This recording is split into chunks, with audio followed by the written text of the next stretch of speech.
Hi folks, welcome to the track guide for the GR86 at Summit Point. So let's get on with the fast lap.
Right then, fast lap done and dusted, and let me show you the info tab. We are using the fixed iRacing setup, 79 Fahrenheit track temp, and we're using moderate usage, 44% is what I always use for these guys, because sometimes between seasons they can change. The lap I'm actually going to show you now, this is a very tricky circuit.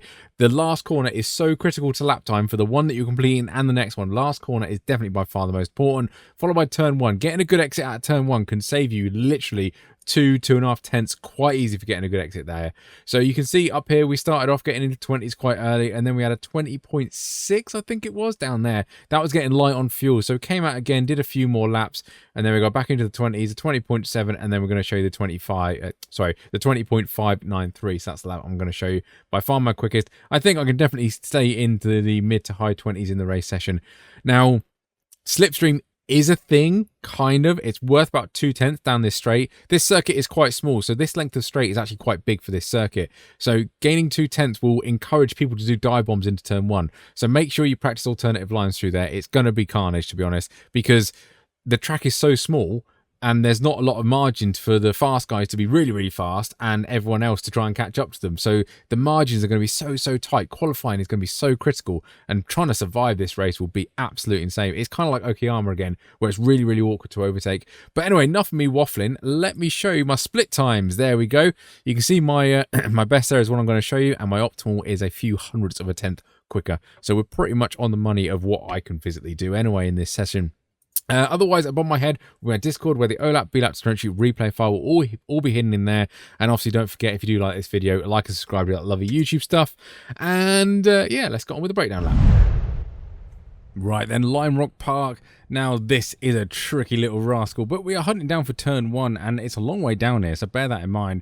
We are getting it to the 2 cone just before it, probably a couple of car lengths, maybe a car length and a half before it.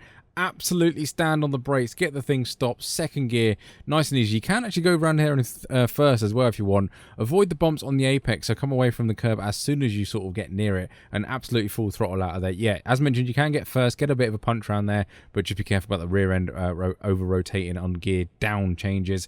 The service road here on the right-hand side is where we're sort of giving our marker, so we brake just after it, turn in nicely. Again, you can go through here in fourth. Third, if you're a little bit sluggish through there, to try and keep the RPM up. This car loves RPM, so bear that in mind. Coming down the hill at this point, and we're going to use the second to last shadow on the road there as a turning marker. For this one, try and get flat out through there, but try and keep it to the right-hand side of the circuit here. And that tree, as soon as we come round with straight tyres and see that tree, brake again, super heavy, second gear. Can kick it down to first, get the rear end round, a little bit of curb to get a rotation. And again, we want to compromise this exit to stay on the far left-hand side. Just as a tyre barrier appears with a little gap in there, as we go past it, we want to brake ever so easily.